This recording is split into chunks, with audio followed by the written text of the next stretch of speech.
Allo les pendios, c'est bienvenue dans ce nouvel épisode. Aujourd'hui, épisode 2 de l'aventure Pogona qui a commencé la semaine dernière. Il y a déjà un premier épisode qui est sorti sur la chaîne, donc si vous ne l'avez pas encore vu, je vous invite directement à aller la voir avant que je vous parle de tout ce qui se passe, parce que vous allez comprendre comment j'ai récupéré cet animal, vous allez comprendre comment j'ai monté le gros meuble qui est en dessous. D'ailleurs, ça y est, j'ai déjà installé la cage sur le dessus pour donc 2 petites gerbilles que j'ai ici à la maison pendant quelques temps. Donc on a les gerbilles ici, maintenant on va préparer le superbe terrarium pour notre Pogona, juste en dessous dans le gros espace qui est à l'intérieur de ce meuble là. Je vais commencer d'abord par fignoler les petits détails. Je vais installer une bâche au sol que je vais bien scotcher partout sur les côtés pour avoir une bonne étanchéité. C'est quand même un terrarium désertique, donc logiquement il devrait pas y avoir de soucis, mais c'est une planche de bois en dessous, donc j'ai pas envie de prendre trop de risques, donc je vais bâcher tout ça, comme ça ce sera nickel. Ensuite on va mettre notre substrat, des petites plantes, vous allez voir, je vous en reparle un petit peu après. On s'attaque au petit fignolage de fin, on passe à la suite. On est toujours en mode un petit peu vlog, on va s'avancer dans le terrain au fur et à mesure. Je ferai des petites pauses pour vous expliquer ce que je fais, pourquoi je le fais aussi.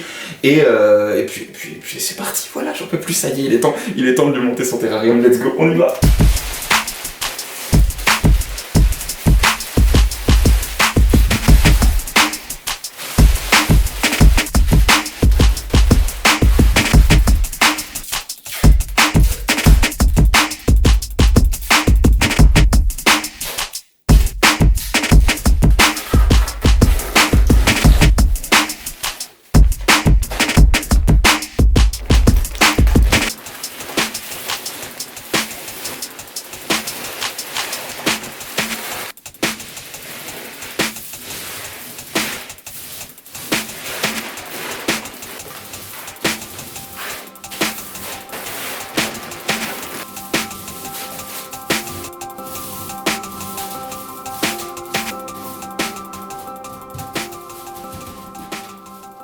Donc je viens de finir d'installer tout mon substrat et ma bâche en dessous. Donc comme vous avez vu, j'ai scotché toute la bâche sur les côtés pour être sûr qu'il n'y ait aucun souci d'infiltration ou que mon substrat tombe sur les côtés ou quoi que ce soit. J'ai quand même fait en sorte de mettre suffisamment de substrat pour que le scotch soit pas apparent, bien évidemment, parce que c'est le côté moche d'un terrarium maison, mais là on s'en fout, de toute façon on ne le voit pas. Pour le substrat, j'ai mis des petits copeaux de hêtre, donc du petit copeau de bois basique tout simple.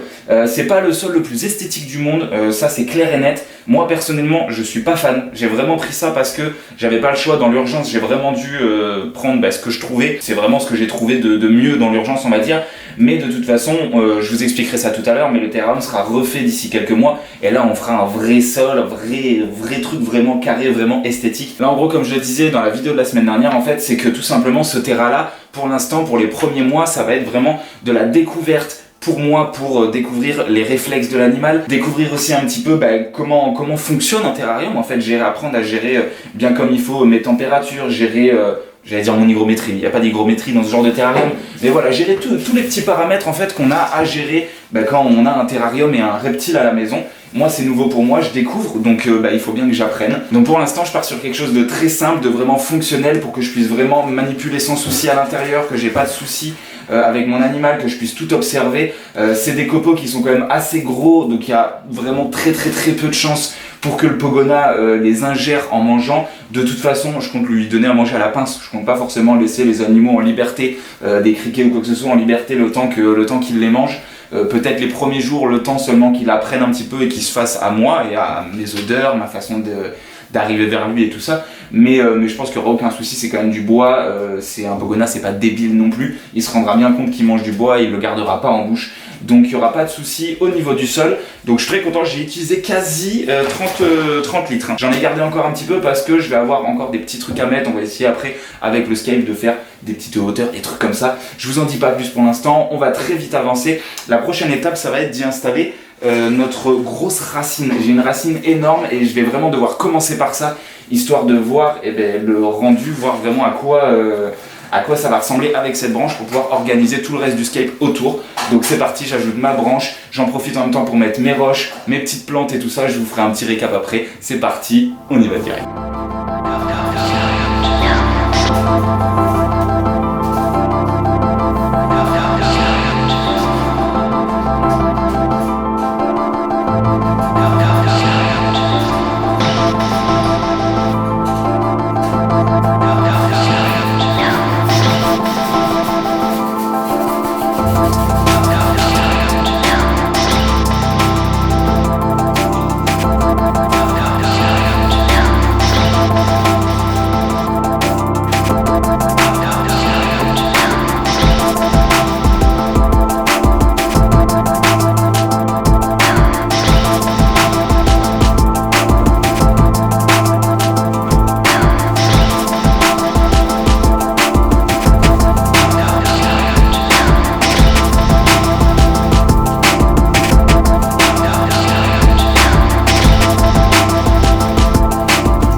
Ok, ça me paraît pas mal pour une première base, franchement je suis plutôt content, ça fait un bel effet, c'est très simple, hein. De toute façon un terrarium désertique, c'est compliqué de faire un truc waouh, avec des trucs dans tous les sens et tout ça, faut que ça reste quand même assez simple, assez biotope, même si on n'est pas du tout biotope, mais que ça ressemble quand même à quelque chose d'assez épuré, ce serait pas mal. Donc voilà, j'ai envie qu'il ait de la place pour se balader, j'ai envie qu'il ait de l'espace vraiment à découvrir et tout ça. De toute façon, je vais voir, peut-être je rajouterai quelques trucs après, mais pour l'instant, je pense que c'est pas mal. Pour la plantation, j'ai récupéré des petites plantes comme ça dans mon jardin, donc c'est des fétuques bleus. Je suis pas convaincu à 100% que ça tienne à l'intérieur de ce bac. J'ai même pas trop d'espoir, mais j'ai envie d'essayer, j'ai envie de voir ce que ça donne. Je me suis renseigné un peu au niveau toxicité par rapport au Pogona pour être sûr qu'il l'ingère pas et qu'il n'y ait pas de soucis. Normalement il n'y a pas de problème, donc je vais aller m'en mettre un petit peu dans 2-3 coins, 2-3 endroits. J'en ai plein à mon jardin, donc j'en ai récupéré plein. Donc je vais essayer de le répartir un petit peu partout, voir en fait ce que ça donne, voir le rendu. Je vais creuser un peu, je mettrai à chaque fois un petit peu de terre quand même pour qu'il ait un minimum de nutriments et tout ça, mais je vais recouvrir à chaque fois toute la terre avec des copeaux pour être sûr que le Pogona aille pas dessus, aille pas creuser à l'intérieur ou quoi que ce soit. On va rendre le truc quand même assez propre. Du coup on y va, je vais installer ça dans le terrarium et on va voir un petit peu ce que ça donne.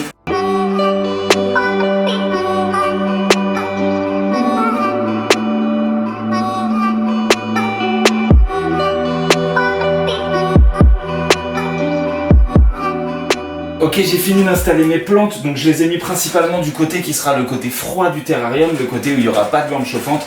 L'autre côté, en fait, il sera tellement chaud que je pense que les plantes ne survivraient pas. J'ai essayé d'en mettre une toute petite, un peu fatiguée dans le coin, histoire de voir si ça prend. L'autre côté, j'ai un peu d'espoir. Franchement, je me dis que potentiellement, ça peut marcher un petit peu. Maintenant, on va pouvoir passer à la suite. Et la suite, qu'est-ce que c'est? C'est le côté un petit peu plaisir du Pogona, bien-être de notre animal, ce genre de choses-là. Par exemple, des cachettes. Et oui, ce genre de cachettes vraiment stylées et vraiment utile aussi, parce qu'il faut qu'il puisse se mettre à l'abri s'il en a envie. Alors celle-là, potentiellement, je sais pas si je vais l'utiliser en cachette, je pense que je vais la retourner et l'utiliser en tant que boîte de mue. Donc je vais commencer d'abord par installer celle-ci, je pense que je vais me la mettre dans le coin ici, ça devrait être plutôt pas mal, ou alors j'arrive à me la glisser derrière là.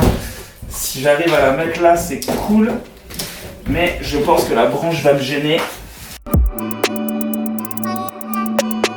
Comme ça, il aura vraiment tout un espace où il pourra se balader partout. Même ce point-là qui était un point un peu faible de la branche, où en gros la branche pliait un petit peu. J'avais pas envie que avec son poids il pète la branche et qu'il se fasse peur en tombant ou qu'il se blesse même en tombant. Donc je l'ai stabilisé avec une grosse roche en dessous. Là, on peut y aller avant qu'il mette autant de force que ça. C'est un Pogona, ça bouge pas. Il y a vraiment aucune chance qu'il y ait le moindre problème. Donc maintenant que j'ai installé ma boîte à mue, je la remplirai tout à l'heure avec mon humus de coco. Là on va passer à la deuxième grotte, qui est la vraie grotte dans laquelle il pourra se réfugier, que je pense que je vais mettre sur le côté. Regardez, je vous attrape ça, et là voilà, regardez-moi cette grotte extraordinaire, elle est vraiment magnifique. Et je le rappelle au passage, une partie du matériel qu'on utilise à l'intérieur de ce bac, donc comme par exemple les cabanes en liège, l'ardoise qu'on va mettre après, même l'humus de coco, plein de choses, ça m'a été donné par Sanctuary Lézard, donc par Diego de chez Sanctuary Lézard, qui m'a fourni plein de matériel par pure gentillesse. Il n'y a pas de sponsoring, il n'y a pas de quoi que ce soit, il me l'a donné par gentillesse et moi du coup je lui fais sa petite promo par gentillesse. Donc n'hésitez pas à vous renseigner un petit peu si ce genre de création faite maison ça peut vous plaire, parce que franchement c'est vraiment des cabanes trop cool avec un vrai beau rendu. Donc je vais pouvoir l'installer. Maintenant je pense sur le côté ici, ça me paraît pas mal, je pense. Plus comme ça, ouais, oh ça fit parfaitement. Et là du coup il peut rentrer dans sa cabane par ici. Je vais lui creuser un tout petit peu le passage pour qu'il soit pas vraiment en galère, parce que l'ouverture est pas immense, mais c'est un Pogona, c'est pas très haut, donc il devrait s'en sortir vraiment sans souci. Donc ça c'est parfait pour lui. Maintenant qu'on a installé ça, je vais installer mon ardoise qui elle va se retrouver. Donc je disais, mon ardoise qui elle va se retrouver en fait sous le point chaud, parce que l'objectif c'est qu'elle capte la chaleur au maximum. Donc en fait elle va se retrouver sous la lampe chauffante pour accumuler énormément de chaleur, pour qu'une fois que la lumière s'éteigne, si le lézard il a encore un petit peu envie de se mettre au chaud, et bien il va pouvoir se coller sur cette ardoise là qui va du coup garder la chaleur pendant encore quelques temps, une fois que j'allais dire l'aquarium, une fois que le terrarium sera éteint. Donc ça je vais le glisser derrière au niveau de la lampe chauffante. Alors, va falloir que je fasse comme tout à l'heure. Ça c'est cool, un terrarium, quand on est en train de le skyper, on peut rentrer à l'intérieur. Un aquarium, j'ai pas envie de mettre le cul dans l'eau. Hop, on la cale bien. On enlève les copeaux qui sont dessus. On fait en sorte qu'il n'y ait pas d'espace pour se glisser dessous. J'ai pas envie qu'il se coince en dessous, donc je vais vraiment mettre une bonne dose de substrat derrière. Donc ce que j'essaie de faire en fait tout simplement, c'est que j'essaie de coincer tous les petits espaces, de remplir avec des copeaux les endroits où ils pourraient potentiellement tomber. J'ai pas envie qu'ils se coincent et qu'ils soient en galère, la tête en bas, à pas arriver à sortir d'un espace. Donc je coince vraiment tous les espaces qui pourraient être un peu galères et ça va être nickel. Alors ça, je le remets à sa place et on passe à la suite.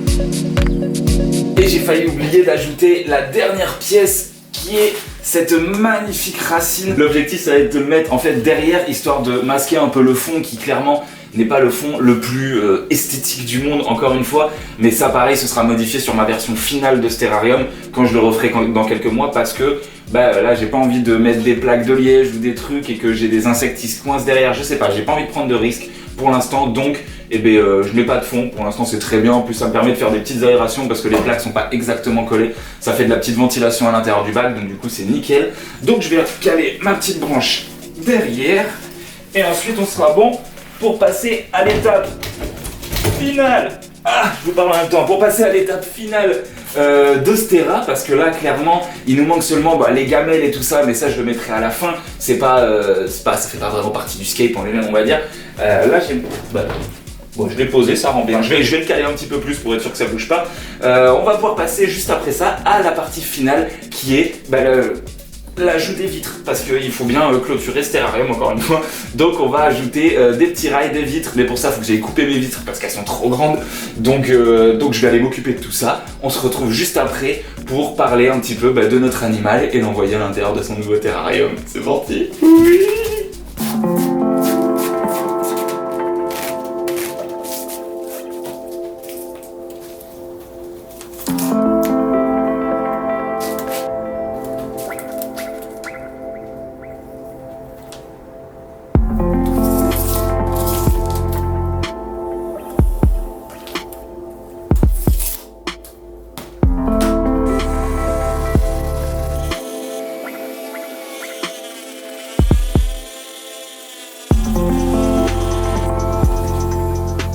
Ça y est, j'ai terminé de découper mes vitres. Bon, soyons honnêtes, c'est du travail de cochon.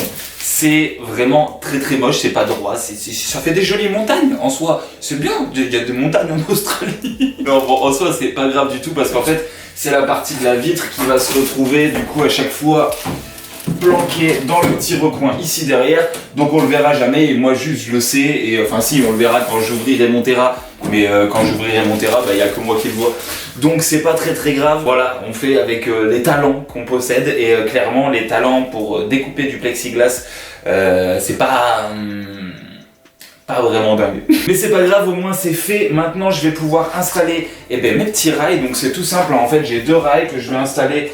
Un comme ça, le deuxième juste derrière, comme ça. Pour les fixer, je vais utiliser un pistolet à colle, j'ai récupéré ça à 5 balles chez Action, un truc comme ça. Ça fera largement l'affaire. Donc je vais tout simplement les coller directement sur mon bois, les deux ici. Ensuite, je vais glisser ma vitre à l'intérieur, avec déjà installé au-dessus les rails qui vont aller à l'intérieur, parce qu'en gros mes rails ils vont pas, en gros là j'ai ça de hauteur à l'intérieur, mon rail je vais pas aller le coller là-haut parce que ma planche elle est pas assez haute, mais le hasard fait magnifiquement bien les choses. Ça fait que en gros une fois que j'ai installé mon rail, il est juste collé à l'intérieur, vraiment au ras comme ça, vraiment juste posé, donc ça va être magnifique. Donc je vais juste avoir à le coller en fait sur le côté directement, coller le deuxième rail à l'autre, et du coup normalement tout devrait tenir parfaitement. J'espère, je croise les doigts. De toute façon, encore une fois, on apprend, on découvre, et puis s'il y a des trucs qui tiennent pas, je les referai, voilà, c'est pas grave, c'est le jeu. Clairement, cette vidéo, elle aurait pu s'appeler « J'utilise du matériel que je ne connais pas ». Je vais encore être perdu, mais ça devrait le faire, on va s'en sortir. On découvre, on apprend, et tout ça dans des règles de sécurité. Ne reproduisez pas ce que je fais à la maison, surtout pas. Je fais ça parce que je suis un professionnel. Ne reproduisez pas.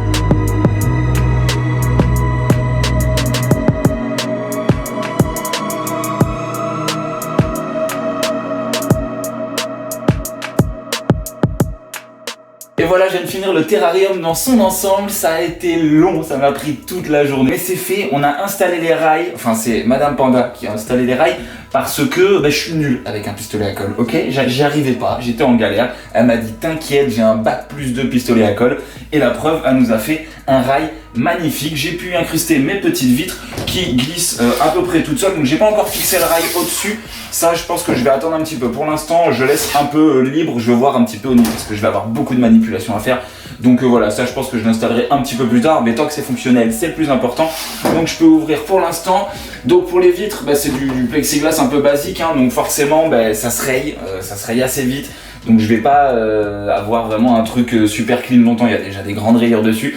Mais c'est pas grave, au moins c'est bon pour mon Pogona, c'est le plus important. Tant pis si je dois racheter des vitres dans pas longtemps, je m'en fous. Le plus important c'était d'avoir un terrarium plus que correct pour mon Pogona. J'ai installé aussi toute mon électronique, ça je l'ai fait hors caméra parce que sinon en fait vous me voyez à l'intérieur et vous voyez juste mes grosses fesses en premier plan. C'était pas très intéressant. Donc du coup je lui ai mis une lampe UV, une lampe chauffante. Pour l'instant j'ai mis 2 séparés. J'attends de voir, histoire de faire mes petits tests et voir s'il préfère pas que je mette une lampe 3 en 1 par exemple, où du coup j'aurai un support d'ampoule et une seule ampoule qui fera la totalité. Donc ça je sais pas pour l'instant. Pour l'instant ça reste comme ça. J'ai mis une petite lumière d'ambiance en plus, mais je trouve encore que le terrarium est quand même très sombre. On sait très bien que les Pogonas ça a besoin de vraiment quand même beaucoup de lumière. Donc de toute façon, là il est en hibernation, enfin il sort d'hibernation, donc on va lui rallumer les lumières petit à petit. C'est-à-dire que là je vais me mettre à allumer dès demain toutes ces lumières là pour quand il sera à l'intérieur. Pas ce soir, je vais lui laisser le temps qu'il découvre le terrain tranquille. Et je vais le laisser encore je pense 2 bonnes semaines sans que ça bombarde de ouf. Et pendant ce temps-là, moi je vais commander un grand néon qui va faire toute la longueur du terrain avec néon UV, histoire qu'il envoie, que ça envoie des UV vraiment dans tout le bac, et histoire de remettre notre Pogona d'aplomb. Ça devrait être nickel. C'est vraiment, je pense, le seul truc qui manque vraiment à l'heure actuelle, c'est rajouter cette grosse lumière. Mais pour l'instant, faut pas je veux pas trop lui en mettre pleine tête. Ça fait plusieurs mois qu'il est en mode tranquille. Donc on va lui faire une petite remontée de la lumière, de la chaleur et des UV tranquille petit à petit. Deuxième petite modif que je ferai potentiellement à l'avenir, peut-être que je glisserai un tapis chauffant sous l'ardoise. J'en ai récupéré un, mais je veux voir si c'est nécessaire en fait. Faut que je vois un peu avec mes températures et tout ça comment ça se passe. Donc c'est parti, je vais l'attraper.